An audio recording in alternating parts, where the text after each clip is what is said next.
नमस्कार, news for nation देख रहे हैं आप और मैं हूं आपके साथ साक्षी झा। लोकसभा चुनाव समाप्त हो चुका है और उसका रिजल्ट भी आ गया है। देखिए, बिहार के महागठबंधन में तमाम बड़े दलों ने चुनाव में अपने प्रत्याशी उतारे और सबसे ज्यादा अगर महागठबंधन में किसी पार्टी के प्रत्याशी थे तो वो राजद है। लेकिन राजद के 2600 प्रत्याशियों में से जो है 4 सीट राजद के खाते में आई। लेकिन ये 4 सीटें भी आरजेडी के लिए कहीं ना कहीं संजीवनी की तरह काम कर रहे हैं।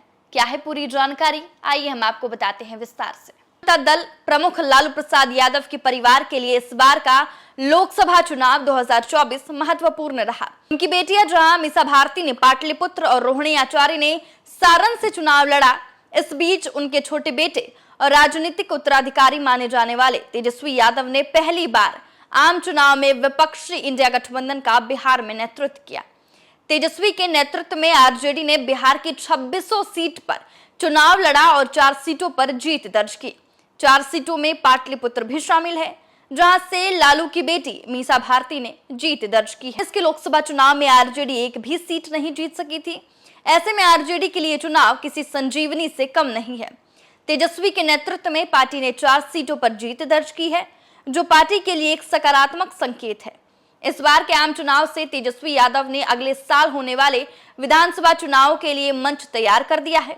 इस चुनाव में जिस तरह से ग्राउंड पर उतरकर तेजस्वी यादव ने काम किया, उससे राजनीतिक जानकारों का मानना है कि तेजस्वी यादव बिहार में नीतीश कुमार या भाजपा उम्मीदवार के खिलाफ सीएम के लिए संभावित विपक्षी उम्मीदवार के रूप में उभरे हैं। बता दें कि आरजेडी और उसके सहयोगियों, जिनमें कांग्रेस और सीपीआई एमएल शामिल है, उनमें से 40 में से 9 सीटें हासिल की हैं। उधर तेजस्वी के राजनीतिक यात्रा में उतार चढ़ाव भरे रहे हैं।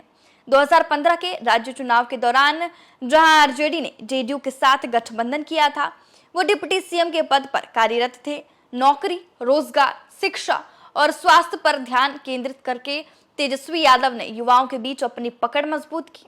लोकसभा चुनाव के दौरान भी तेजस्वी यादव ने प्रभावी ढंग से बिहार की जनता को यह संदेश दिया कि उन्होंने बिहार के डिप्टी सीएम के रूप में 17 महीनों में 5 लाख नौकरियां युवाओं को दी। जनवरी में जब जेडीयू ने आरजेडी से नाता तोड़ लिया और तेजस्वी को अपनी कुर्सी गंवानी पड़ी, तो उन्होंने नीतीश कुमार पर निजी हमले करने से परहेज किया। इसके बजाय उन्होंने नीतीश को भड़काने का काम नहीं किया, जिससे राजनीतिक पर्यवेक्षक अटकलें लगाते रहे। तेजस्वी यादव ने 4 जून के चुनाव नतीजों के बाद नीतीश कुमार की ओर से किसी बड़े फैसले का संकेत देते हुए कहा कि चाचा कोई बड़ा फैसला लेंगे। इससे नीतीश कुमार को सार्वजनिक सभाओं में यह स्पष्ट करने पर मजबूर होना पड़ा कि वो बीजेपी से नाता नहीं तोड़ेंगे। नीतीश कुमार के राजनीतिक बदलाव ने तेजस्वी को अपने पिता लालू प्रसाद यादव की छाया से बाहर निकलने का अवसर प्रदान किया है। तेजस्वी यादव ने अब खुद को राजद और विपक्षी खेमे दोनों का चेहरा बना लिया है। चुनाव ने पारंपरिक मानदंडों से हटकर विभिन्न जातियों से उम्मीदवार उतारने की तेजस्वी की रणनीति को भी उजागर किया है। उन्होंने एनडीए के वोट बैंक को प्रभावित करने के लिए सामान्य श्रेणी के निर्वाचन क्षेत्र में एक दलित उम्मीदवार और नीतीश कुमार की जाति से कुशवाहा उम्मीदवार भी खड़ा किया। तो देखिए, जिस तरीके से 2024 का लोकसभा चुनाव हुआ और राजद के खाते में 4 सीटें गई, वो 4 सीटें कहीं ना कहीं आरजेडी के लिए संजीवनी की तरह काम कर रहे हैं, क्योंकि पिछले लोकसभा चुनाव में राजद के खाते में एक भी सीट नहीं आई थी और ऐसे में कहा जा रहा है कि ये 4 सीटें जीतना आरजेडी के लिए संजीवनी का काम कर रहा है। आपके इस वीडियो पर क्या राय है, हमें कमेंट करके जरूर बताएं और ऐसी ही तमाम खबरों से अपडेट रहने के लिए देखते रहे न्यूज फॉर नेशन।